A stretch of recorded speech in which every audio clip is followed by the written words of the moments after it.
Today we are talking about Bebe and Louis Barron. I was looking through the group to see if anyone had posted about them, and it was only us who had done it so far. So this might be either maybe the dots have not been connected for a lot of people, or it could be completely new information for you, but we're really excited about it and have a feeling that you're going to be as well. Well, they got going a lot earlier than a lot of the other people that we're talking about. Well, you know, it's interesting because there is actually a thread to Pierre Schaeffer. And in the research that I did about Pierre Schaeffer, something came up when I was researching him and his work around the time that he was doing the Train song. So the very first, considered music contract that he created, John Cage was at the same time creating something similar in New York. So it was like all happening at the same time around 1948. I guess he wasn't somebody that I had in mind when I said that. Oh, okay. He's one of the earlier. When you think of electronic music, like they are very much at the forefront. Yeah. So Bebe and Louis were in New York at the time when John Cage was in New York and had received his grant to make the Williams mix, which is also considered right around the same time as Pierre Schaeffer's Train song. That's what I'm calling it. It's fine. That we all was know what you're talking also about. music concrete. And so they were involved in that, which was really interesting to find out because I did not set out to tie these things together. I just knew that I'd always, wanted to dive deeper into their work. And when I did, I found like all these threads to the other people we've discussed. Which was really interesting. They seemed to be very social, at least in the beginning, until they had to be like hermits with their work. But they were out and about. I don't know how many times I've heard Bebe explain that they every Friday night went to a bar and met with all the creatives, that were hanging out in New York at the time, and that's where she Paint the scene for us. John Cage and Tudor and yeah, he's the most prominent one, and his name kept sticking out to me, and I wanted to make a list of everyone that she mentions being around. It's like Stockhausen and Edgar Varese and people like that who were basically around. If people were in town, they went to this thing. Anyone who was making tape music at the time, anyone who was doing electroacoustic music concrete came through Bebe and Louis Barron's studio in New York, which was literally just an apartment. It was a destination spot, yeah. That they turned into a studio. So let's take it back a little bit, or let's jump to the punchline. Oh, okay. Yeah. What are they known for? That was not planned. How amazing is that? Who are they and what are they known for? If you are familiar with the retro sci-fi classic film starring Leslie Nielsen. Yeah. Forbidden Planet. If you're familiar with that movie, Louis and Bebe Barron were the ones who made the first electronic movie score for that movie. I read somewhere that they also were credited with the first piece of recorded electronic music in 1950. That was on their oh really? Main Wikipedia We'll have to look into that. But anyway, well. This is more about Forbidden Planet. So the story of their eventual assignment to make electronic music for Forbidden Planet is pretty fantastical. And their whole lives seem to be like this story of, it was very, I always use the reference and it's kind of a crappy reference, so maybe I won't use it. I got to think of something better, but the Forrest Gump. They were like the Forrest Gump of tape music in America, in New York. They just seemed to sort of stumble across everyone, but it really, right? Yeah. It really did. It's insane. It's all true. It's just stranger than fiction, I guess you would say. Oh, yeah. It's hard to believe. I have a lot of questions about, what was their real day-to-day that they were these kind of people who were out and about, but also being sort of hermit inventors, How could they be so social and be so connected to everyone, but also be really in their own world, creating their own path. They seem to be really good at time management in that regard. That seems like something that normally isn't paired together. Right. Yeah, it's like a lot harder. Like, how did they? I guess maybe they just went to that one Friday night thing. Well, and the rest of the time they were working on music. As I've been collecting this information, what seems to be the thread is this one author avant-garde artist that they met in California. When they first got married, they moved directly out to California. And it may be because they knew this person already. Anais Nin is her name, and I'm gonna pull that up to get that correct. And I don't know how they met, so I want to find out more about that. But they knew her. She's credited as being an essayist. She's a novelist and a writer, and somehow they knew her in California. And because they knew her, everything stems from that. So the very first film that they scored, a lot of people say Forbidden Planet's the first electronic film score, but they actually made electronic music very, very similar sounding for a film that she did the spoken word for, called The Bells of Atlantis. So I'll throw that in there first, since that's really They did like 3 films before they did 3 experimental short films. But everything that I looked up, she was the thread through it all. So she's the one who told them, go to New York and go to the Artists Club and meet John Cage, She was the one, and I don't know how they knew her in the first place. But she's the through line for all of this. So because of her, they did music for film, and because they did this film, they were able to say, hey, we do music for film, and got hired to do Forbidden Planet. And they did say that a lot of the decisions that they made sort of begrudgingly were so they could pay their rent, because everybody was starving at the time, and everybody was basically just looking for ways to make money doing what they love. And what I found, really interesting was that they talked a lot about how they didn't want their art to be something they needed to do for money. That's why I said begrudgingly. They think that, those things should not be connected, as all, purist artists would feel. Sound familiar, folks? It sounds very familiar. And especially they feel like in their later years being interviewed that electronic music was being specifically kind of exploited. This is like in the 80s, exploited to make a buck, because it was like the hip new thing, and it's all about the gear and, how fast things were changing.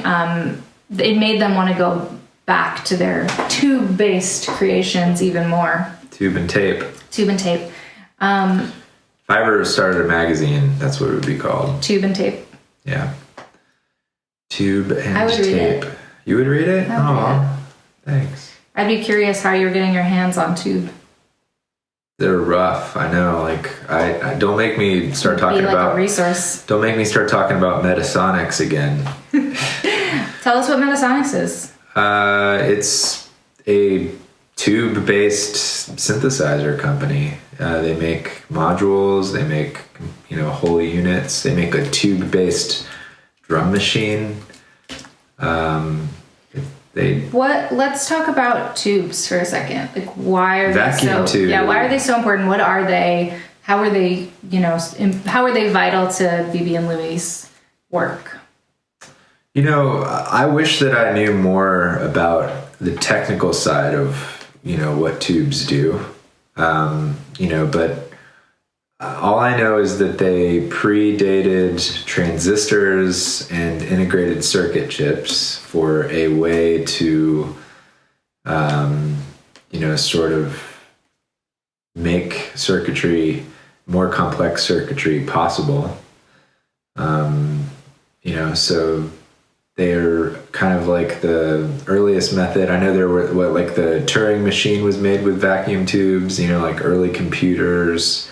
I guess there is a way to make logic circuits happen with tubes. Like I said, I don't know. We're not tube experts. I'm not an electrical engineer by any means, but that's an interesting point though, because Louis Barron was also not an electrical engineer. Neither. He was more so than me. They were more like hobbyists. So they both studied music in college, and Louis was a ham radio enthusiast. It all seems, that's something I want to get into, because I feel like if you understand, what goes on with making a ham radio and operating it, I feel like that allows you to understand a lot more about what's going on with audio circuitry in general. So he was toying around with radio technology at a pretty young age, and when he stumbled upon a certain book is when things really changed for him. But I think that he had been playing with tubes and circuits and radios for some time before he found this book. So the thing that seems to be the most important aspect to their work, and sort of the turning point and the theme of it all, is this book called Cybernetics. I'd be curious if anyone has heard of this before. It sort of has a sci-fi sort of mythology to it. And if you're looking for that on the web, I've found that it has a much longer title. It's Cybernetics colon or control and communication in the animal and machine, in the machine.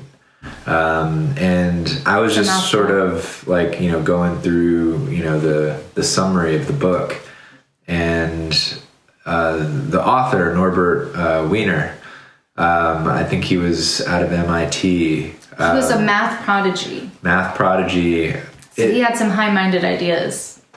It's kind of like, it seems like he discovered the basis for so many modern technologies, and they were outlined in this book. It was first put out in 1948. 1948 is such a pivotal year. They did a revision in 1961 that added a couple chapters.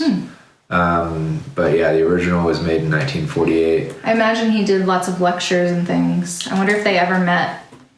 As much as I've heard that Louis Barron was into the book, probably, I would say that he's all about it. Till his death, he was talking about it. Yeah, and they were in New York, so he had to have come through. There's with all the people they met.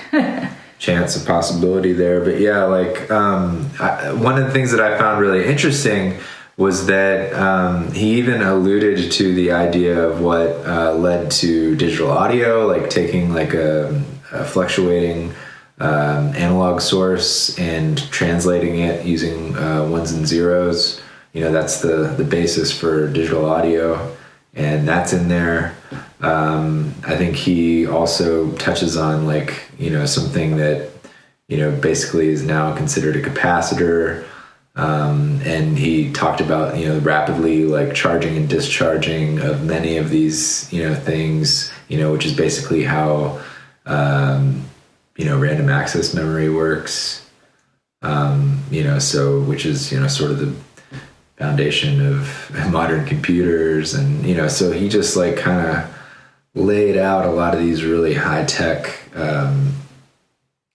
sort of concepts, in 1948. Yeah, how far do you think he was able to get with this? It kind of reminds me. I haven't read the book, so I don't know how specific he gets. But there's a lot of I guess there's circuitry here. involving vacuum tubes and stuff that was kind of I guess Louis and Bebe, and Bebe constantly said that Louis was the circuit guy, and so he would take these circuits that were designed, basically examples of these logic and communication type circuits, and he would make them and then run them through an amplifier, and that was how they got their audio sound. So their studio taking logic circuits, and that's where the random. So one of the big things, I don't know if you guys are familiar with Todd Barton and the Krell patch, and he's really into this analog, random, patch generation, generative, synthesis. So that was kind of the thing that they found most interesting about these circuits, was that it allowed you to sort of generate these random pulses, which when amplified, made these, super, random and weird squeals and bleeps. And they would take them and record them, and basically they would build these circuits and they would die really quickly because they overloaded them, and like they were basically doing all the wrong things. But kind of intentionally. And they would record as much as they could. They had rooms of tape that they acquired, and they would record as much as they could from these devices, and then they would manipulate the tape. They would make loops. They would slow down. They would speed up. And it's sort of the nature of the equipment too that gives it the character of the sound, because it was what we would consider like too low tech. The kinks hadn't been worked out. They were unreliable and unstable. They couldn't really get control. They couldn't control things as much as we obviously can control every aspect of everything now. And they didn't want to control it. They were sort of like social psychologists in that sense, that they felt that these circuits that they were building and the tools they were using were organic as much as we are, and that they should have their own sort of free will. Which is the basis of cybernetics. Yeah. Cybernetics is considered self-regulating mechanisms. So they were really into this concept of, these circuits, basically being having their own lifespan, and like going through different stages of development on their own. And it also, this cybernetics book touches on artificial intelligence. And, so pretty much everything we're talking about today, they were thinking about in 1948. Which blows my mind. I mean, just the future thought involved with that. Yeah, sorry, I didn't mean to cut you off. No. I'm just so excited about how everything connects. So I'm posting this link to Todd Barton's Krell patch, one of the videos that he has up. And what's so interesting is that the Krell is one of the, I don't want to say characters, but it's a element in the movie. It's an ancient people. Forbidden Planet. So the movie that they scored, Forbidden Planet, has this peoples in it called the Krell. And they're only ever referred to. Don't want to spoil it, though. Definitely see the movie. Right. If you haven't seen it, just stop. Go see it right Stop now. what you're doing. Stop. Watch this later and go watch Forbidden Planet. Yeah. But the thing is that there are people from a distant planet who were way, way ahead of even this like cybernetic stuff billions of years ago. So they were like... which is a common alien concept. Doing this sort of AI stuff. Advanced. Yeah, self-regulating everything. Their whole civilization was sort of self-generative or whatever. And that is sort of the idea behind how Louis and Bebe were making their electronic music anyway. And then Todd Barton was inspired by them and has this Krell patch that's self-generating. So it's like it all ties together at a very deep level, but also it's just kind of fun movie magic type stuff too. Well, and it just so happens that, the reason for the Krell patch is because, Don Buchla was also really into, these random self-generating technologies and circuits and things. He's known for the source of uncertainty, which is, this random voltage generator. So Todd was basically, making a patch that involved, he calls the random like basically a spice, and you either like a lot of it or a little bit of it, or it depends on the situation. And, so he's creating this patch that just is based, completely on the random control voltages, basically controlling things all over the music easel or whatever, the synthesizer that he's using. He's translated it to a bunch of formats. And so he was like, this reminds me of the score of Forbidden Planet, which he, loved, as a younger person. And, actually, so it was like the name for the patch came from what the sound of it reminded him of, not necessarily... He didn't get inspired by it. It was... probably somewhere in his subconscious anyway, because it's so influential. But what's interesting about that is that, the random, nature of it is sort of what inspired the patch. For that's what I'm saying. It's sort of like for Louis chicken and egg Bebe. thing. Yeah, exactly. It's a very interesting concept. There's a lot of woo-woo surrounding. They had a lot of these ideas. people, this book, this movie. They talk about being in the village in the 50s and how they were much more aligned with like poets and authors and dancers of the time rather than musicians. So they were kind of shunned from the music community because there were some issues with like the musicians union and being replaced by electronic instruments and that sort of thing. And because they weren't in the musicians union at the time, but they did this score, they weren't allowed to be credited as musicians. So like, I believe it won an Oscar, but they weren't credited as doing the music. So they didn't get the Oscar. And so like, they never got any monetary they never did another benefit film from it either, and they did experimental stuff, but they were blacklisted. They were blacklisted. I found that extremely interesting. From Hollywood completely. So they got in this like very like, they met a dude and he was like, come make music for this film, and it happened to be like the biggest film of the time, and then that was it. They were blacklisted completely because of the fact that they were using electronic elements. And it's almost like he had to, when he made the decision to work with them, I'm sure that it caused sort of like an uprising in, there were like lots of secret meetings that were discussed about whether or not they should be allowed into the union or not.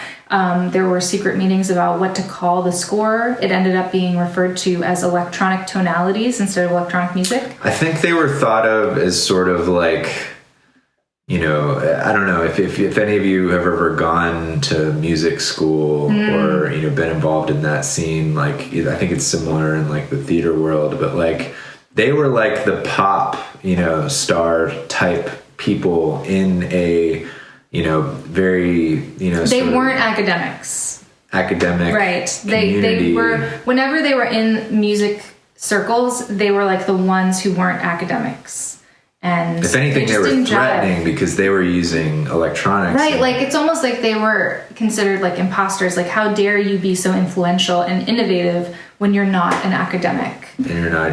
Which they were called not even musicians. They couldn't even use the term electronic music. Yeah, I just said that. Right, and so. Sorry, we're just like so excited and we're talking over each other.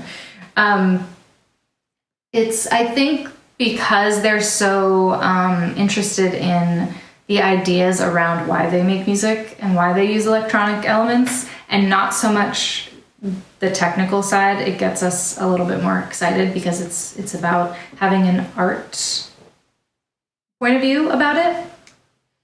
About like, converting sort of your internal feelings and ideas into sound and you're not trying to control. Like, you don't have to be an expert in the elements. They hadn't even actually been invented yet. They said that there was some test equipment that was being used, right? We've talked about this with some other people, that some of their contemporaries were using test equipment to make sound. But I heard Bebe said in one interview, she's like, there wasn't even a sine wave generator when we were doing this.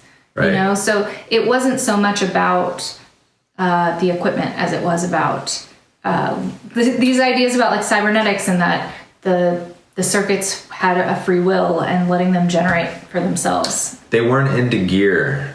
Which seems kind of weird, right? If they didn't create it was all about I guess creating the signal generators and things, that was part of the thrill for them, so if they weren't creating it, then it kind of like didn't count almost as a. Yeah, they really only used things that they built. Really, it was right. Louis. Yeah, so Louis was taking these circuits that were designed in the cybernetics book and using them for music instead.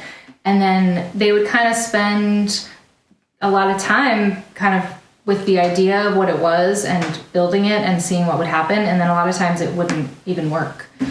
And then they would just move on to the next thing. It does say that they, the sounds that they used, the tonalities were generated from a ring modulator. Oh, so they had a ring modulator. So they did build a circuit. But I think that the ring modulator... It was called that, but... method, was kind of that was what the circuit ended up being. It wasn't that they intentionally made a ring modulator. They actually had no idea what these circuits were going to do, even as they were using them. So basically, they would build the circuits. They didn't know what they were going to do. They would record it to tape, probably just let that run all night, wake up in the morning, do some splicing, do some processing, and that's what it was. Yeah, they let it be what it was, and if they heard something that sounded right for the scene that they were scoring, then they would use it. I think they called delay and reverberation the same thing. I don't know if they used spring reverb, but everything was mechanical, so there was all those tubes. Yeah, but I think that they refer to reverberation as what we now call delay. So to them, the tape delay, feedback, the short of the delay time or whatever, a really short delay with a lot of feedback would be considered reverberation. Okay. So that seems to be the only effect that they used, really. It was just it was a ring modulator that was randomly spitting out sounds, and a, reverberation, which is just a tape delay to them. That's pretty much all they were using. And that's what it does sound like that. It's got just that a very primitive unique sound. It's just a very unique flavor of it. Mm-hmm. They did say that, a lot of the techniques were developed when they were working with John Cage. So going back to that, actually, they met him through this artist's night at the bar, and he was given a grant for a year to work on sort of I think it was the exploration of sound. It was very vague. Someone gave him a grant. It was an architect. It was an architect called Paul Williams, actually. And he had known Louis and Bebe had the only recording studio for avant-garde music at the time in New York. So they got paired up. So they were part of the team that got the grant. And so what they were doing was creating this thing called the Williams mix, which was, early musique concrète, one of the first. So the techniques and the ideas, so they said that they were hired as sort of the engineering assistants to create the found sounds, to record them. So they had 4 categories of sounds that they were supposed to create, which was city sounds, country sounds, some other things. So they recorded the sounds, and then they said they had, tapes, just, loops and things hanging all over their apartment. And John Cage was there splicing and kind of, he was making those decisions about, what it was going to end up being and how it would go together. But they said they would put it in all kinds of orders, and actually let the randomness was part of it too. They would put the loops or the splices in random orders. And I think that's a lot of where they learned, and then processing it, obviously. He is, the reason they even knew to do any of that with the tape. I think they were just sort of getting into the idea of using tape recorder and weren't really sure what to do with it, but they had the idea. They had one of the first tape recorders made in the United States. Yeah, they had one of the first. It was made to order. So many times. It was made custom for them. Mm-hmm. And they had the idea that maybe this is for more than just recording, that you could do manipulation, but John Cage is the reason I think that they developed those techniques, which then led to, them being able to. So in a way, it's almost like they were his source material. Yes. He was the composer. Absolutely. And they were his sample bank. But because they called them samples too, right? Yes, that's right. They called even what they created for Forbidden Planet samples, which I'm not sure that anybody was using that term at that point. What would that have even meant? Mm-hmm. So their sort of avant-garde art comes first, being surrounded by the artists of the time in this very futuristic, making art for art's sake time, post-war era, is the reason that we have this amazing score for this film and a lot of the ideas that they were pursuing. Even until they both passed away, they were still working. But which was really primitive stuff that they had built. Which they ended up getting divorced later in life. Yeah, they got divorced, but they kept working together. They might have worked together here and there. Bebe lived a lot longer than Louis. Yeah. He died in 1989, so kind of synth music was starting to come into the foray, but he had a lot of ideas about the computer. Pre-mass internet. Yeah, the computer being used for music was something he was like, he could see that and where it was going, and he was very interested in it. Well, if he read cybernetics, he could see everything that was going to happen. Everything that was happening. Geez, I couldn't believe, just reading the description of the book. The description of the book, yeah. This interview that I found, I believe, is from 1986. It's been archived here, and it's incredible. It's such a cool resource because they're, very, very open. It's sort of like they can't believe anybody even cares about their ideas at this point. And they get very vulnerable and personal. And pretty much every line that I read, I would want to say here because it was sort of a wow for me. Really insightful, really inspiring.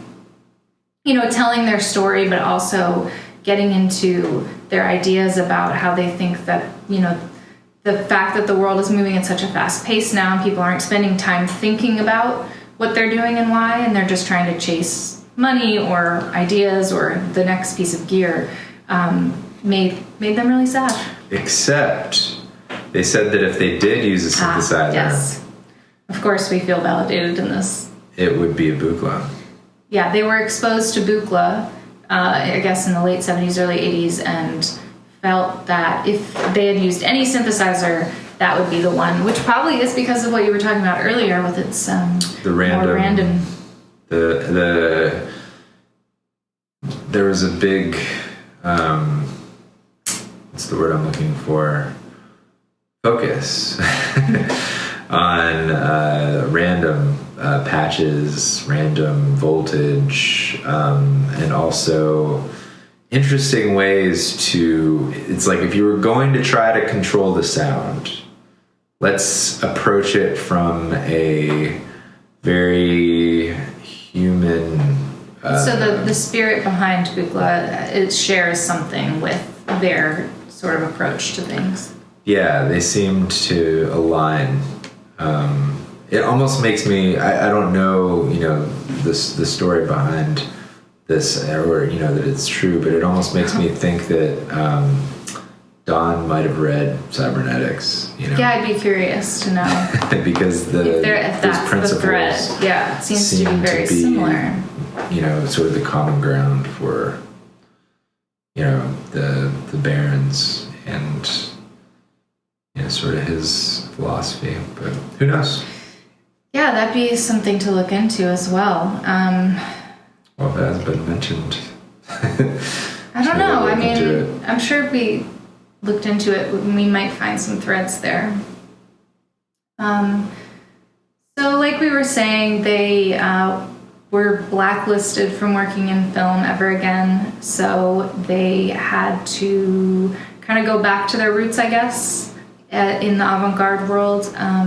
I know one of the first things they did before they even got into making electronic music, which I thought was really interesting that it wasn't equated to this, but they had been given a wire recorder as a wedding gift, which is an odd wedding gift, and I'm curious why someone would think that they would want it, but it is perfect for them. They were given a wire recorder, and they were both, had studied music in college, and they got married and they moved out to California. And they talk about how they had no way of making money. No relation to today's world whatsoever. They didn't know how to make money as musicians. They didn't know anybody. But they knew this one woman, Anais Nin, and she was an author. And so they used the wire recorder, and then, pretty quickly after that got a tape recorder, to record authors reading their own works and sort of spontaneously speaking about ideas as well, which is like, okay, that's the first audiobook. But I didn't hear anybody say that that's what it was, but she said no one was interested in it. But they have all these recordings. Someone has them. This is the other thing is I want to find out who's got the archive of all this, because I heard her in an interview say that she has everything they've ever done. And I think their son has it, but like, who has it? I want it out. Somebody needs to put all this stuff out. But there's recordings of for years Henry Miller and Aldous Huxley and people like that they were like, oh yeah, we knew these people out in California, and they read their books for us, and we recorded it to tape, but nobody wanted to buy it. Louis had it for a long time, she said, like at his place, and then she says she has an archive of everything. He had a studio, so he had the equipment. He had all the equipment, so all the equipment that they used, and then a lot of it got damaged built after he passed away in the Northridge earthquake. Yeah, so it was at his house. They had gotten divorced, so he was remarried. He lived, I guess, somewhere in the Northridge area, and during that earthquake, it was close enough that it got damaged. Mm-hmm. So a lot of his equipment was damaged in that earthquake. But she has the archive. So they do have a son together who is the steward of all this now. But he mentioned, briefly, and I don't know, this was maybe 2008, that no one seemed interested in any of it. But we are. Yeah. We would like it to exist. We would like to have access to it. I'd love to hear. She said that they had a lot of tape recording. They just recorded everything. They recorded their lives, basically. So they would have parties. She said Joseph Campbell was at one of their parties just before he became who he is now. Laughing, talking, singing songs from his college. Yes, singing years. College songs. I want to hear all that stuff. To me, that's the history that I find interesting. Is people don't know that they're going to be influential or famous, being caught in real moments and hearing that on tape. And then, gosh, if we could make music out of it. Exactly. I mean, even just to hear their other make works. Music off of FM radio. So I would love to have some old recordings of people authors that eventually we come to know as famous authors at parties. Another thing that I did after they were blacklisted from Hollywood is that they made scores for theater, plays, and ballet. And things like that, which I think she also has those. I read somewhere they did a score for a Gore Vidal play. Also, they got pigeonholed into doing outer space music. So he was doing some sort of outer space play, and it was turned into a movie, and they wouldn't let them do the score for it, even though it was like a smash success on Broadway, or off Broadway, or wherever it was.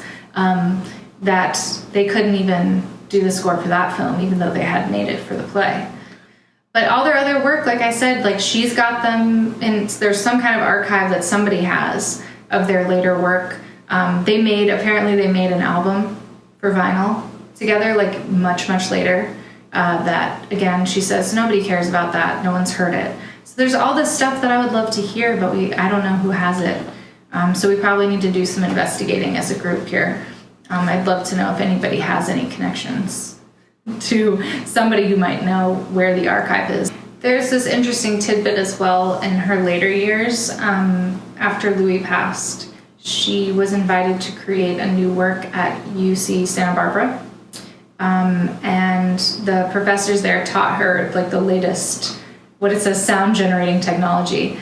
She was taught, she was basically caught up to date with the technology for electronic music. It doesn't say what she used. But it just says that the sounds that she collected there were imported into Digital Performer on the Mac and organized to create her final work called Mixed Emotions. So that exists somewhere. I'd like to find that. It's on a CD, but I don't know who released it or where you can get it. She also founded the Society for Electroacoustic Music in the United States in the 80s. So she stayed very active, building community and learning about what was going on, even though they wanted things to stay tube-based. You couldn't get tubes anymore, so we'd love to know, your experience or understanding if you have any insights, or if you're new to it. That's super exciting to us because you're getting to hear about it for the first time, and that's really an exciting world to be able to step into. So, watch Forbidden Planet. So go watch Forbidden Planet right now. Read at least the 1961 version of Cybernetics. Yeah, everyone get your copy of Cybernetics out, and let's go through it page by page and see if we can make sense of it. And we're excited to connect with you about this about these ideas. Oh, and have a great week. Yeah, have a great week, everybody. Stay cosmic. Stay tuned in. We'll be looking forward to talking to you more in the group. So we obviously know that we share a common love of Buchla synthesizers, and also the famous Krell patch is something that people always throw our way. You know, hey, do you know Todd Barton? Do you know about the Krell patch? Do you know about Forbidden Planet? And it's always like, yes, yes, and yes, but also thank you for letting us know that you know about those things, right? So word is out. Todd Barton, Krell patch, Forbidden Planet. There's a tie there. So I'm curious how you feel about that association and, you know, just your experience of all of that stuff. Oh, okay. That's And sometimes in those scenarios, we're like, "What, Todd? Are you here? Like, you can Is that you, Todd? Yeah. I love it. So, game over. Okay. Right. Done. Easy. Check.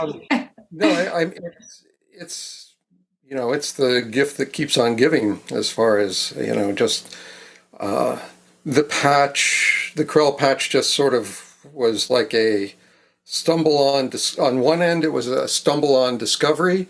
On the other, once that it sort of happened for me, which is like 10 or 12 years ago, I realized that I had been going toward it unconsciously for maybe years. And it wasn't until one night when I put this cable in that slot that something happened.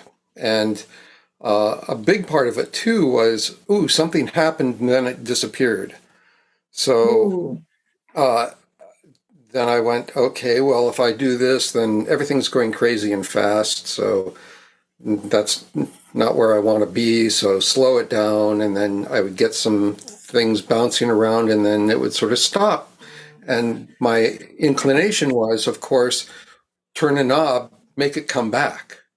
And then I went, no, wait for it. Wait and see what's happening. And so I would sit there for 5, 10, 15 minutes before anything would happen. And where that's coming from is I got to spend a whole day with Bebe Barron back in the day.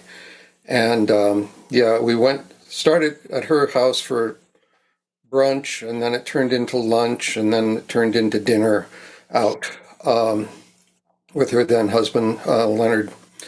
And I remember asking her about, building the circuits for Forbidden Planet. Actually, they'd been building those before Forbidden Planet for a couple. You probably have already done the research for Bells of Atlantis and all that other recordings. And but she said the first time they built the circuit from Norbert Wiener's, Wiener's cybernetics book. She just sort of lit up when she was telling the story. She said, so we built it, and then we plugged it in, and the tubes lit up, and they got warm, and they got brighter, and there was no sound. We were really disappointed. Yeah. And we waited, and we waited, and we waited I think they waited 15, 20, 30 minutes, nothing. And so, they had a working studio that Cage and Tudor and everybody was coming through. So they had plenty to work on. Right. Yes. They were just there anyway. Yeah. They went back to the other part of their studio and started, doing the work. And about 3 hours later, they heard a sound. It had taken that long for the circuitry to finally feed back. And they went, ooh, okay. And it was just a little soft pitch.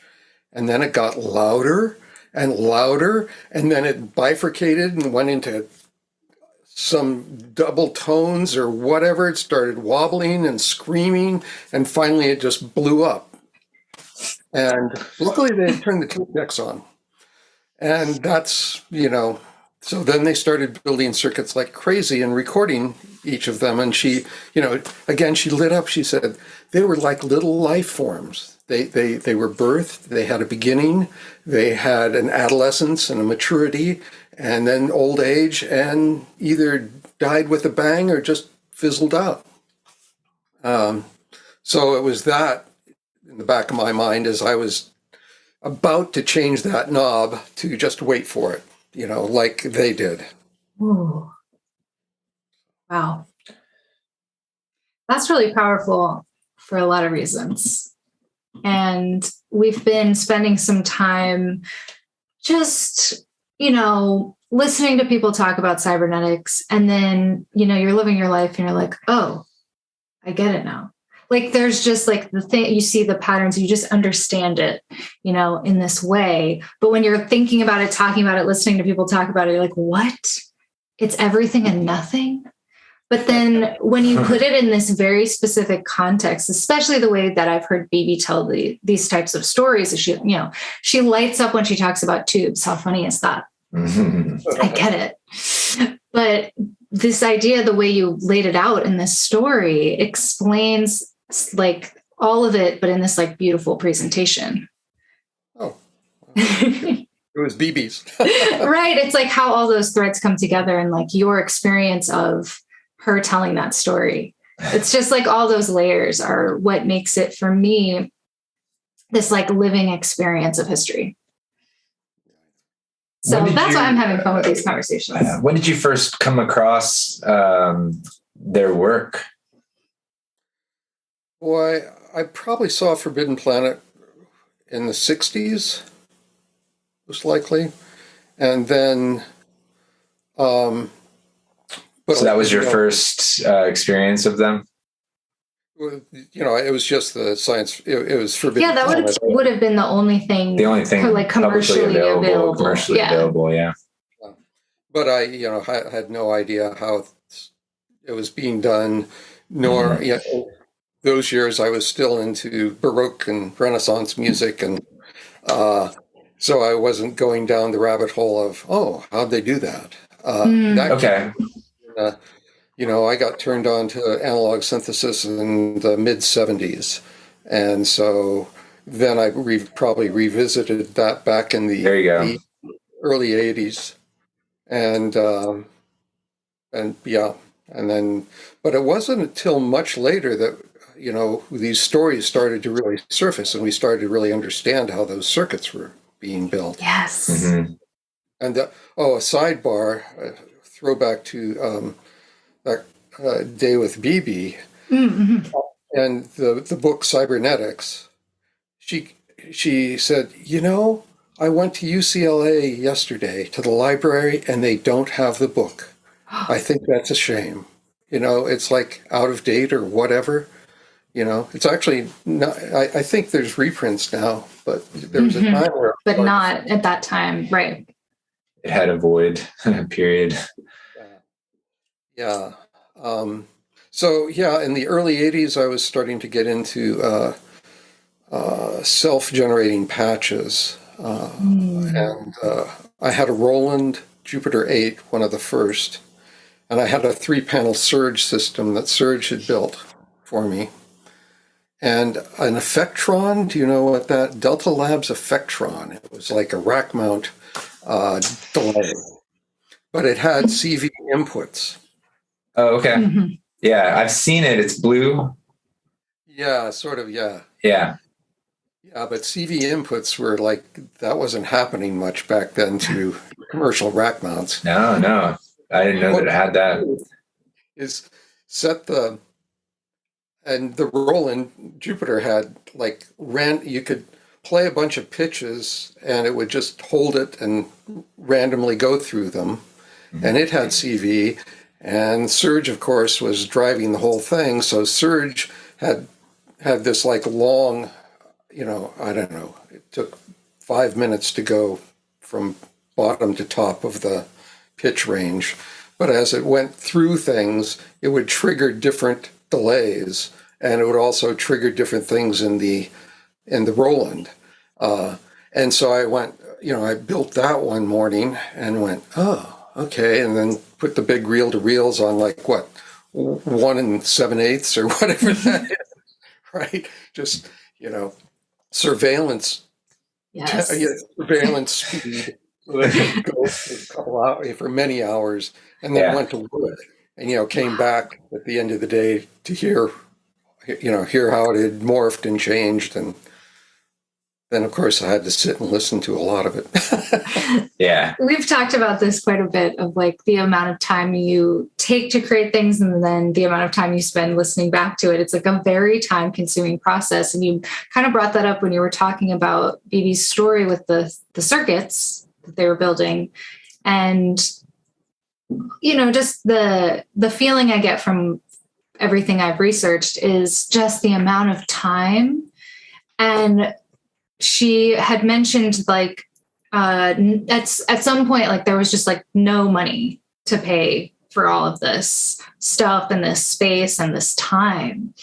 And I don't know, just that idea of how like the time is so necessary, but that actually is costly. And there's all these parameters to just the specialness of the time that they were doing what they were doing and how cutting edge it was and all the things that they had to do to acquire this equipment and to get grants for things and to like collaborate with people and to like, create their space as a recording studio for everyone to use so they could pay the bills and things. And that's like such a tangent that I've just gone on for some reason, but it all just feels so tied together. Have the circuits? I'm having like overload of all these things that I know and how much it's inspiring me from what you're saying. So have the circuits been documented? Do you know, like, that's not a question that came up while you were telling that lovely story. Do you know if anybody's like actually? Well, they're from the cybernetics book. But a documentation of what their actual what they ended up making and using. Oh, I would want that so bad. For some of their stuff. Yeah, there's a guy in England. I don't know whether he actually did find a document of like a ring modulator. Okay. Yes. Sort of thing, and he built it, out of tubes. And I remember like 20 years ago going, "Hey, I'd love to build these," and everyone said, "Don't even go there. You will get electrocuted." You not wanting to work with 120 volts. Oh, okay. Yeah, so it's not a good idea. I did a little history of the Krell. I'll send you the video that I made for my students years ago. Oh. And it has that diagram and the actual built circuit. So I'll get that to you after this. Oh, thank you. That's definitely for the history books. That's a hard to find kind of thing. And especially, oh my gosh, of course, someone in England was playing with the tubes. Was it FC Judd? That just reminds me of the fact that he actually made a lot of tube circuits, and I think he had a ring modulator, and he wrote a book called like Electronic Music Composition or something like that. I have it. Me too. Yeah, no, it wasn't FC Judd. It wasn't It FC. was later. It was later than that. Yeah. Yeah. Oh, okay. Later than, because he was very super early as well. Yeah, same time frame, right? Mm-hmm. In the 50s. Yeah. I've actually, been meaning to try to like, pick apart those circuits, but I think it's a similar situation. Like they're kind of dangerous and not really worth it if you don't really know what you're doing and haven't like invested a lot into tubes. Like it's a serious matter. And the people that work with tubes on a commercial level, like I don't know how they do it. Like in terms of like tube synths and stuff, like it's like Metasonics and the Mark III, Mark II at Princeton, Columbia. That's at Columbia. That's like something like, I don't know, 2,000 tubes. Right. How's that stay functioning? It's not, but they do have. But RCA did give them a complete replacement set. They just haven't been able to put them back in yet. Oh wow! Wow. Well, that's quite a tidbit of history there. Yeah. Gosh. Wow. They were making the music of the future, but we ran out of tubes. Yeah. Wow. And it's so fascinating. It was you're talking about F.C. Judd, but David Tudor was in Bebe's studio, so he was seeing that stuff, and sooner, back, he was starting to build feedback circuits and create big, huge feedback arrays with pedals and all sorts of things. And I just came across Roland Kane, the Dutch composer. He just sort of like I guess in 2017 they released a set of his stuff, but just last week his daughter Ilsa Kane, Kayn, released like 20 albums on Bandcamp, and they were all remastered by Jim O'Rourke, who's just like awesome. Wow. And he was starting to do feedback experiments in the early 50s as well, but in Germany. Mm-hmm. And he worked with Stockhausen soon after that, and then went to Utrecht to Institute of Sonology. And back to what you were, we were talking about, like waiting for the circuits. Yes. Or stuff. I was reading, and he would spend like years with walls of synths creating these feedback patches and not really being able to hear them until he flipped the switch. And so that was the like only performance, right? It's like patch, think, work, write scores, and then turn the tape decks on, flip the switch, and let it run for an hour. Mm-hmm. Until whatever it does. I mean, that talk about patience and time, right? You were talking about the time it takes. 2 years equals 1 hour of music that will never be heard again. Yes. Yeah. Eliane Radique talks about this a lot. Mm-hmm. She spends years on her pieces too. And interestingly, we were actually just talking about this today. I think that's why I was like, about time, you say? Our own. Do you have some to spare? Music. I was just talking about how, like, I have to remind myself that, I try to take time out of the equation when it comes to crafting electronic music, because it always takes so much longer. It is a time-consuming process, and there's no prize for you finished it quick. Well, because most of it is the process anyway that you're interested in. But I have to really remind myself that constantly throughout the process of doing any sort of sound design, especially if it's something where I'm like using a sampler or even the DAW, and I want to save this piece and I'm working on it over a long period of time, I don't know, there's just this instinct in me to want to get it done, and I just have to constantly. Well, because you have all these other ideas that are waiting. We're all busy and we have stuff going on besides this music piece that we're working on. And you're just in this flow of okay, get this done. And but I have to just shut that part of me off and really just tell it, you're not welcome here, really, because I don't care how long this takes. I want to get it right.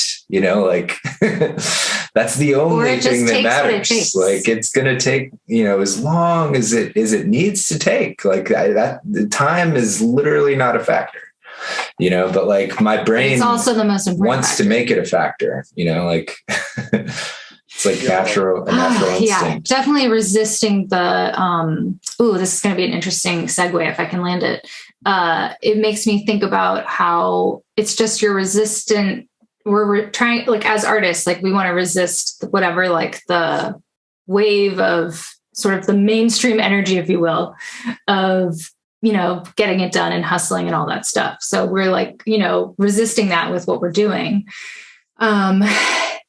And it makes me think about how Bebe and Louie did a lot of this when they were living in the village in the 50s, in this very avant-garde movement. And you were talking about all the people that came through their studio and the other things those people were doing and how they relate to what Bebe and Louie were doing. And it's because like there were only so many people doing this, so they were all in the village. Yeah, right. Yeah. So that's what I was trying to circle back to, was this idea that like if you're feeling frustrated about your process, or like it's resistant to like the other parts of your life, you're probably onto something. Yeah. Slow down. Yes, exactly. So I find that things like self-generating patches like help me slow down. And the process of making them and spending time with them and deep listening is kind of, I guess, what that would be. Yeah, well, you begin to have a relationship with the circuit and the sound. Mm-hmm. So it it's like having a relationship with a person. It takes time, and it's always in flux, depending on where we're at, what we ate for that morning, and how awake we are. Oh, the temperature. The circuits definitely are like us about the temperature. And like your example about the feedback patch, sometimes you need to take a little break, from one of your good friends and come back, and revisit things after some time.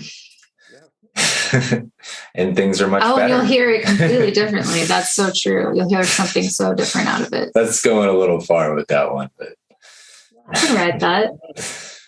Well, you were saying that Bebe said that her circuits were like children or something, right? What is that? What she said? Something like that. Yeah, well, or beings, life forms, much more sci-fi. Yeah, that had a complete life cycle, and well, that's interesting. That life cycle might take hours as opposed to our life cycles, which hopefully take longer. Mm-hmm. Yeah. Yes. I remember in some point of my research, just getting this visual image of just like a wall of circuits that are just like exploding at random intervals while they're in another room and tape machines are whirring away. Yeah. That's pretty sci-fi to me. Everything looks breadboarded. With big honking vacuum tubes. With like nuts and bolts from like automobiles holding it together. Yeah, the other materials that they needed to get were also, not just laying around at the hardware store, if that was even a thing. Right. Well, they said you couldn't get. So it definitely seemed like it was unsafe. Yeah, really unsafe. And I was just revisiting that first tape recorder they got in like 1948, I think. Yes. Mm-hmm. And boy, that's pretty primitive.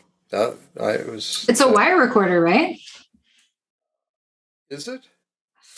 Yeah, it looked like it was tape. Or it's the first tape recorder that was manufactured for the U.S. or something like that. It was like the first one. It came from Germany. From Germany, that's right. Yeah, the one from Germany. It was the first one anyone had in the U.S. or something like that. I love the lore. And it was apparently used to record Hitler. Yeah. And, and then they had one. One like it, not theirs. Yeah, one like it, of course. Yeah. No, it's like a wedding present. Everything I say here is alleged. Yeah, we could put quotes around that. That's funny. So you were taking a look at that specific. Yeah, they used that to like record. That was like one of the ways they made money.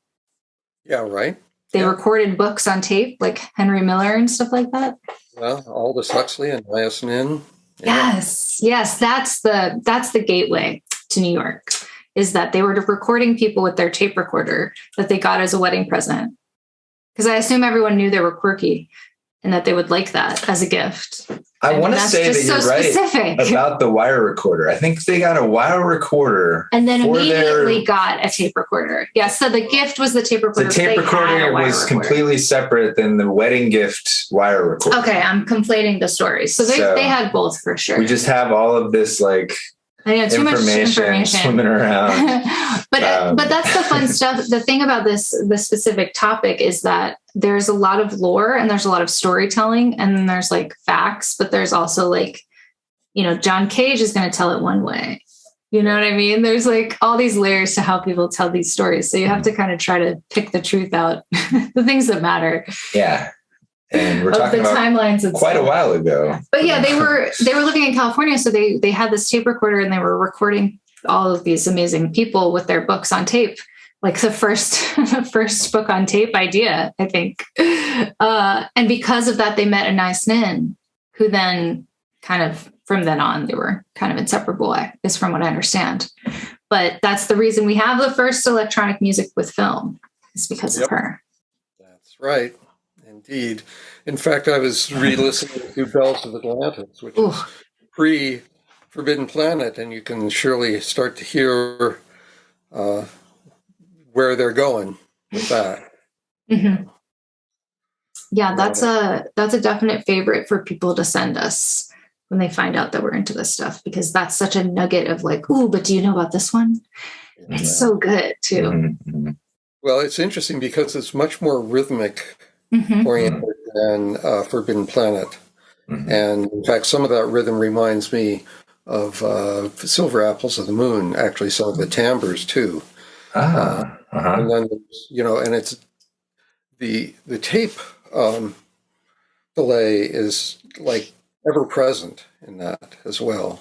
Mm-hmm. Not so much in Forbidden Planet. Much more controlled there. Yeah, it was interesting that it was more rhythmic oriented for the most part. I think about 2/3 of the way through it goes sort of spacey, but then it comes back. Mm-hmm. It just makes me want to live in whatever parallel universe where they didn't get like blacklisted from Hollywood and we had more of their scores.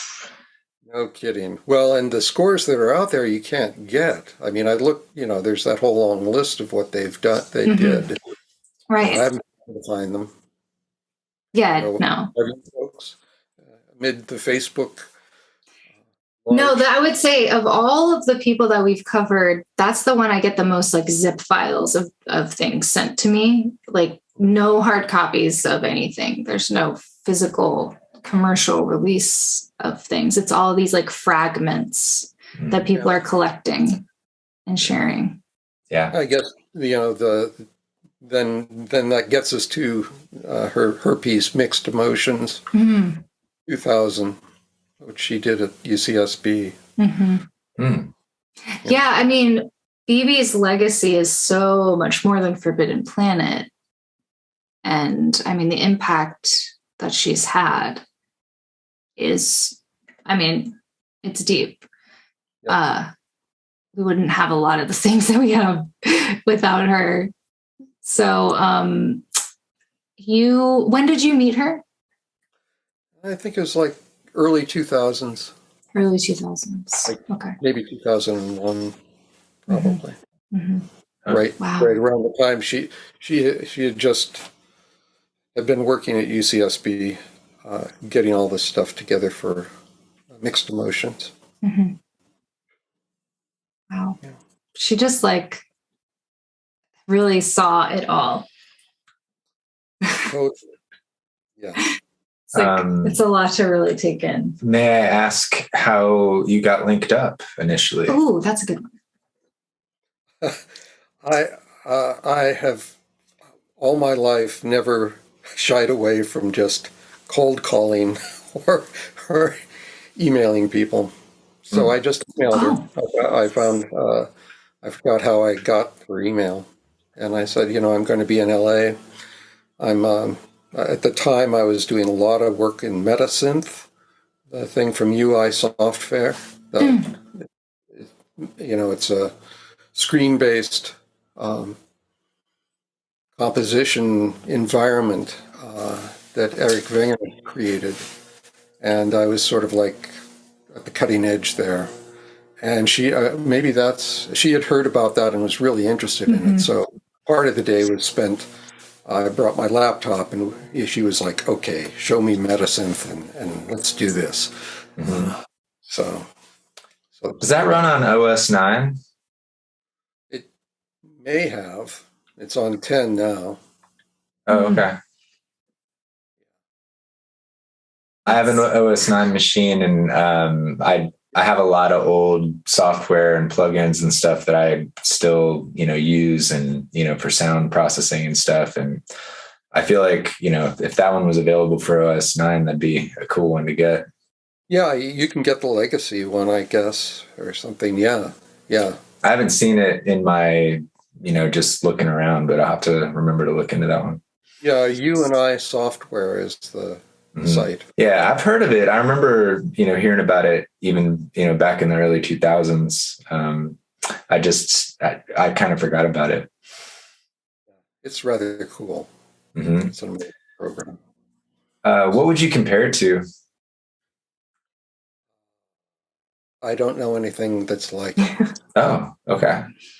I mean, you can do visual. You can, import a photo or a drawing or something, and it will, each individual pixel can be its own oscillator. So you have like 256, and you can say this one is going to be, you use it. It's like Photoshop for sound. That's the closest thing.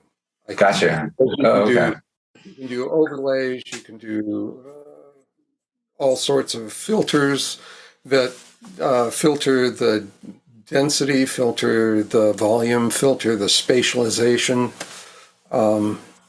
and you can generate sounds. It has a built-in synths. You can create your own sample libraries. I can see why Bebe would be interested in that.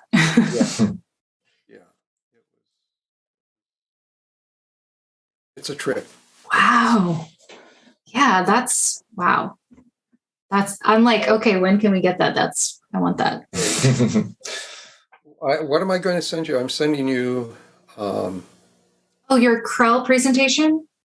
Krell presentation, and I'll send you, it's short. It's like I took Kandinsky's Composition 8, my favorite Kandinsky, and I put it into Metasynth, and I created an entire orchestral sample set and just had Metasynth play the image. That's super cool. Wow. Yeah, I would love to hear that. That's incredible. That's such I just love that arc of like, we started at like homemade circuits and now we're at this like, to be able to envision that even being possible is something I've seen as a thread through a lot of the people we've studied, that they were able to see things and understand how something could work that didn't even exist yet, just because they understood the principles of what they wanted to accomplish, I guess. And they knew, okay, well, we'll need this and this and this to make that happen. But they like wanted it to, they forged the path for us to be where we're at. And now I feel like we're just like playing in a sandbox that they built. Yeah. Tesla for sure. Yes. For sure. I feel like DIY, if anything, like DIY has just gotten watered down over the years, controversial, in the sense that like, well, back in Tesla's day, like DIY meant you might explode yourself. an entirely different thing than like, messing around with some like solder kits, like like you literally had to like, he invented technology. He was like the James Cameron of science. Like the thing is, he could vision it. He could vision it and then just write it and make down. it happen based on knowing some stuff. and some intuition. Yeah. There's a lot of like, I don't mean this literally, but like being in the right place at the right time, just like existing in a certain time where it's like, you know, certain things, certain materials are available or certain ideas are brewing, is also something we've noticed. And especially with the way that like people seem to really be able to move around more in the like 50s and 60s, right? So there's, like you were saying, people who were hanging out in Bebe and Louie's studio in New York were also in Germany with Stockhausen working on other things, taking those same ideas and like moving. Everybody was moving around and sharing their ideas more than anyone ever had. I think. Yep. I assume. I mean, I haven't been around forever, but that's my kind of interpretation of how we got to where we are now. And this like flurry of wanting to, I think, might be a little too specific, but I think that everyone was chasing like the computer, the like more accessible personal computer usage of like, we can do so much more with less kind of. I just remember Peter Zinoviev, when we were studying him, really surprised me how much he was like, I just want to talk about computers. I just want to talk about how I'm going to be able to put a picture in there and like not do anything. And it's going to self-generate, you know, all of that kind of stuff that you were just talking about. Yeah, it's interesting that has been a fact. That's a factor that a lot of folks don't consider when they think, you know, when you're trying to imagine how things were in that time, is that the mentality. We romanticize the like limitations. Yeah, right? Exactly. But they were like, no, we're trying to build the future. It's exactly what I was getting at. Yeah. Anyway, yes, I think I picked up on that. Thanks for helping me out with that random thought that I was having. It's all swirling, you know? Yep. Yeah. You gotta love the curvilinear uncertainty of analog. Exactly. Thank you for bringing us back to that whole idea of the heart of cybernetics is that like randomness is the self-generating principle. Well, yeah. I mean, I guess the simple cybernetic circuit is right, like a thermostat. So just self-regulating, period. Yeah. Yeah. It's when it starts getting too warm, then it sees it going towards chaos, and it puts the governor on it, and then it keeps everything equal, in equilibrium that way. But back to Roland Kane, which I'm now obsessed with. I'll send you a great article on him. Yes, please. He was saying, that's negative feedback. But if you insert more chaos into that, then you get positive feedback, and then it gets chaotic. Oh. Okay. So, and that's what he was looking into. Yes. Gotcha. Okay. That's just. What, there are no, might be getting this wrong, but the fact that Bebe and Louie's circuits blew up meant that they went into positive feedback. They didn't have governors on them. Yes. Right. I mean, it's the feedback of the guitar and the amp. Yes. Until it explodes. I love it. The other day we were checking out a video explanation of some of the cybernetics principles, and the guy was doing it on a surge. And right. He was explaining cybernetics feedback. I don't really know much about surge myself. We haven't really. I thought you were going to tell me. We haven't really explored the surge world that much. I've kind of almost kept it off limits for myself. Well, yeah, exactly. But I'd be interested to know your perspective on why a surge would be used to demonstrate some cybernetic principles. Yeah, because of the patch programmability, the fact that you can just anything can be anything. I mean, audio and CV are the same in that world. The circuits are actually quite basic, and they're wonderful. I mean, that's where I started, actually. I mean, I got hooked by a friend loaning me an easel for 3 days, but then I couldn't afford one. But I was able to, work for a couple of years and get a Surge back in '79. And yeah,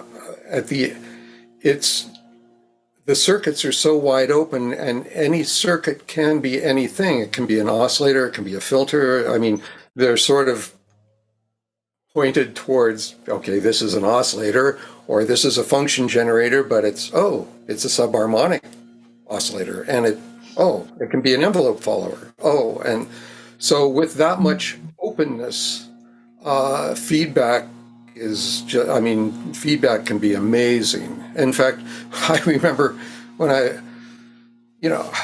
it took me weeks to get a sound out of my Surge back in 1979. It was just like, I'd spend 8 hours a day and get something, and it's like, But then when I started really getting, things started happening eventually, and I was making patches like all day long, and I would make a complex patch, and always my go-to thing at the end of the day was patch I'd liked or whatever, and it recorded it, notated it, and then I'd take, instead of going into the mixer to go so I could hear it, I would take that and go back into the very first part of the sound train. In other words, feed this entire patch back on itself and then take an output. And it was just like, whoa, okay, whole new worlds. I know what I'm doing tomorrow. That's so cool. Well, that is the explanation I needed about Surge. Are you satisfied? Yeah, absolutely. Yeah. Okay. I know, and I haven't had like system lust in a while. I know, honestly. Right? That's what it takes like, a lot. Shoot. It takes a lot these days in this world of gear for me to get excited about something. But I saw that I forget the name of the company. It's like Prism something or other, a Prism Circuits or something like that is releasing something called a Quasar. And that caught my attention. It was black. It was like 2 panels. And it said that it was like specifically designed to like make unstable sounds. I was like, all right, that's kind of the thing. Challenge accepted, right? Because in a way, like the justification is for Buchla fans or users, that's kind of like the opposite, of a reason why, Buchla would not, for example, Buchla would not necessarily be as handy for feedback patching. Not that you can't do it, but you know what I mean? Like the fact that they aren't mixed sort of is a little bit limiting, like I would say in the feedback realm. And so, obviously one could make a justification to explore the world of Surge. To like, oops, I need to expand on one's, if you're trying how we're down one. If you're trying to earn your, one might need this in this case. I feel like the sales pitch is already coming. I feel like when we watched that video, we were both kind of like, Surge. Okay. Yeah, I mean, and we're all related. It's all relationships. I mean, Subotnick was doing Silver Apples on the Moon on Bleecker Street in New York, and one of his assistants was Surge. And then when he went to Cal Arts, he brought Surge with him and had Surge teach some of the basic synthesis courses. And that's when Surge said, well, let's just have the students build modules. So he started designing circuits so that his students could have, a module and do stuff. So that might explain a little bit why they are pretty basic. He wanted them to be something his students could comprehend and really understand, get to the nuts and bolts of. Yeah. That's really cool. Yeah, I've never really heard that story about Surge. It's, they're relatives. Mm-hmm. Yeah, I see that for sure. Well, I definitely knew a little bit like that Serge is a West Coast, synth. He was on the West Coast when he developed it, right? Yeah. Yeah. So it originates, it gets lumped in with that whole from the West Coast idea. I do not know what region he was living in. Was he living in like the Northern California region? He was at Cal Arts with Morton Subotnick in Valencia, okay. Southern California. Yeah, so Southern California. Mm-hmm. Yeah, so I mean, Mort in the 60s was in San Francisco, and San Francisco Tate Music Center. Right. Then went to New York, Silver Apples. Right. Wow. Until spring, and then came back to California to Cal Arts. Have you seen the Subotnick documentary? I haven't. Have you? No. I mean, some people have, but definitely not here yet. I just threw it out there because I know it exists. In Berlin, November 3rd. So no, I like the rest of us. I'm sure we all did the GoFundMe thing. So I'm hoping I will get a copy at some point. Yeah. Yeah. I know. We were very excited to see that was happening because there's a few projects out there that we're waiting on for years now. Yeah. I did see the first 37 minutes. That's all they had done in June when Mort played his last American concert of As I Live and Breathe in San Francisco. He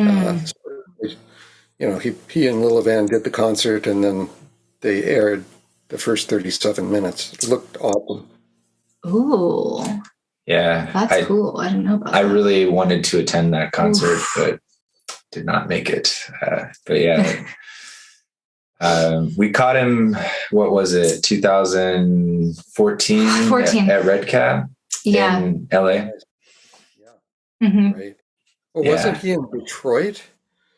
If he was, we missed it, and that's very sad. Super sad, yeah, because he did. I think he did New York premiere, and then it was Detroit or somewhere, and then LA, and then break until June. Gotcha. Yeah, we missed that one. But hello. Let's see.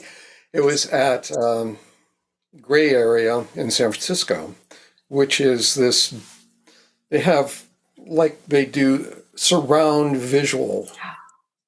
It's like, and so the day after the concert, he invited me to come to watch the recording session. So he and Lil Van did the whole concert again, but it was all green screen and 5-camera shoot, and it was just like mind-boggling. I mean, I could see what Lil Van was doing on his monitor, but what they're going to do is take Lil Van and put it in complete surround and Mort sounds as well. So that'll be probably next year, I'm guessing, at Gray Area, and I think they want to tour it. Oh wow! Wow, that's really amazing. The version that we saw definitely had some visuals, but I've never experienced full surround. That's wild. Yeah, man, I couldn't imagine. And Lil Van, like Mort, Lil Van has created all of. He's creating the material in real time. Mm-hmm. And they've been doing this for 12 years, and it was just amazing. It's like watching two totally in sync musicians, a visualist and a sonic artist. And they were breathing with each other. You could feel that they could feel where they were going. Oh, wow. It was exciting. Ooh. Wow, that's making me think about something else that we have percolating in the back. And I'm like, wow. I thought about it too. That's really like confirming some things for me that we have working on. But wow. Yeah, it just made me excited. That was a whole a Subotnick tangent for us there. Right. Fitting, of course. Wondering if there's any other like questions I had about Bebe and Forbidden Planet and stuff that I want to make sure that I don't forget. So I'm going to just kind of put that out there to make sure I don't forget to ask anything or bring something up about it. And I've been pondering, but I think it's mostly just like, isn't it amazing how a movie like that can just like turn you on to so many things? Oh, absolutely. And, musically and visually, I mean, it sort of set the mold for everything that came after. Right. I mean, you see it in Star Trek and Star Wars, the same, gestures or memes or. Right. Yeah. Mm-hmm. Yeah. Yeah. Again, like you were saying, Jacqueline, it's too bad that sonically it ended film scoring, full electronic music film scoring ended in 1956 instead of, that was. Yeah. And it's like, once you've heard that, it's kind of hard to hear an orchestra again. It's something that comes up, like, because we watch sci-fi movies on Saturdays in our Twitch stream. And, people vote on them. So, like, sometimes it's a 50s, sometimes it's a 70s. There's a wide range, and a lot of them will have an electronic score. But that's because of Forbidden Planet, I think. But, like, the ones that don't, that are around that same time, they just, like, fall flat in a way because you've heard what it could be. So yeah, I totally agree with you. But I do think, so there was like this kind of blackout period where there was no electronic music anymore. And then all of a sudden it was like all you heard. Yeah, right. Yep. I wonder when I haven't tracked that trajectory specifically, but I wonder, is there a movie or a moment you can think of in like the 60s or 70s when that like shift, when that happened? I'm trying to think if I can grab at that. Yeah, there's certainly is, but I can't pull it up. I'm thinking like it's bringing me to like John Carpenter, but that's like a lot later than what I would have tried to reach for. Yeah. But I know that he was really inspired by some of these things and was doing his own scores early on with synthesizers. But it's also part of like the proliferation of synths in the 70s, like the late 70s and 80s. Right. So it becomes more, we can use synths to do kind of whatever, versus this place where it originated with Bebe and Louie, which was sort of a sci-fi thing in itself. Yeah. Right. Well,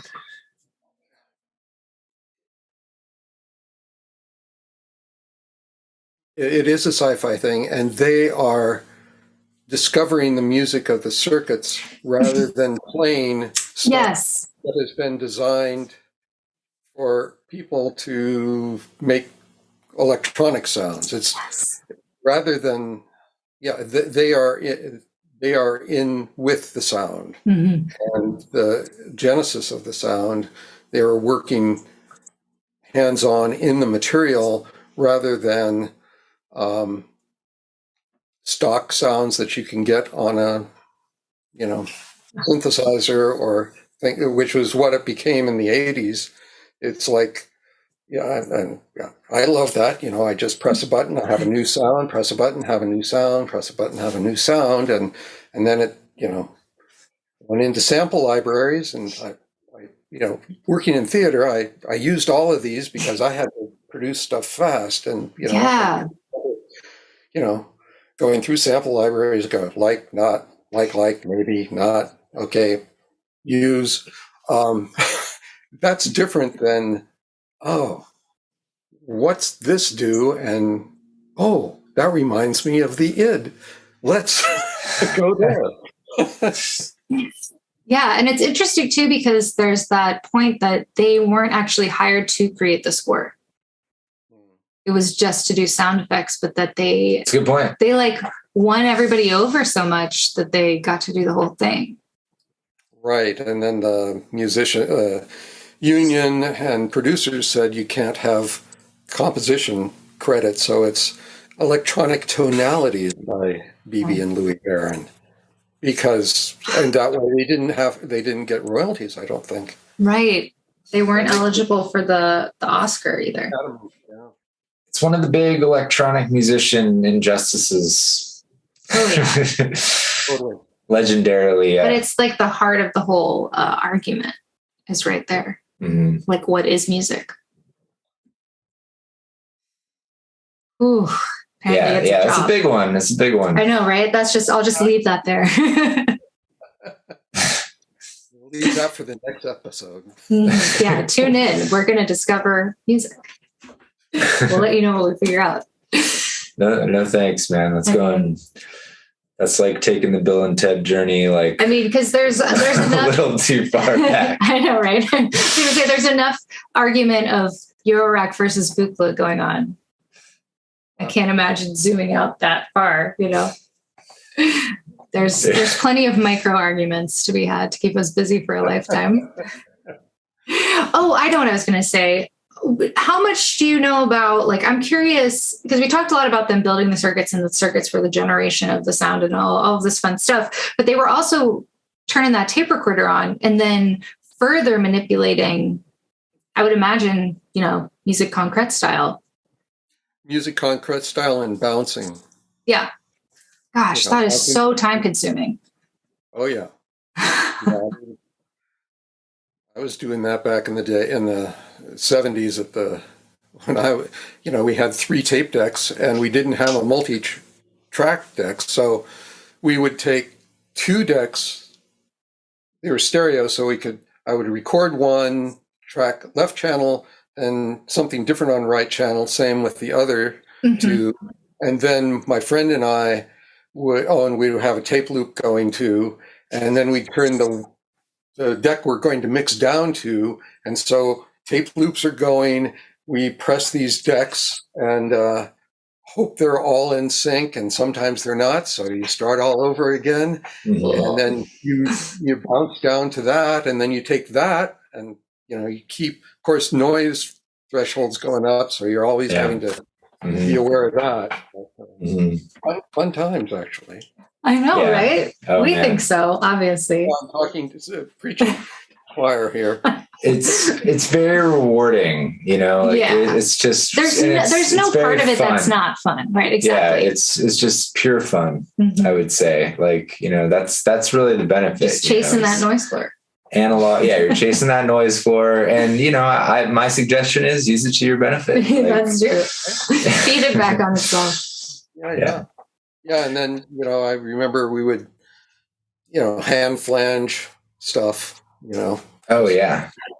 Yeah, all sorts of fun tricks that you can't really do. You can do it you can emulate it on a computer, but there's nothing like feeling the tension on the tape and feeling the tension on the reel and knowing your motor. Mm-hmm. Yeah, exactly. And the sound. I mean, like, there's no flanger digital alive that sounds like tape flange when you really get it right. And you get that deep, like, you know, really popular in the 70s through like whole, like mid sections of the song, you know, like when you get that kind of a flange, there's nothing that sounds like that. Like you can't make a flanger pedal sound like that. Agreement. Yep. We have a lot of love for the tape. And I know people say like, oh, but if you had lived through that time, you wouldn't feel that way. So it's lovely to hear that that's not the case. I haven't found that to be the case. I actually, you know, regretted it.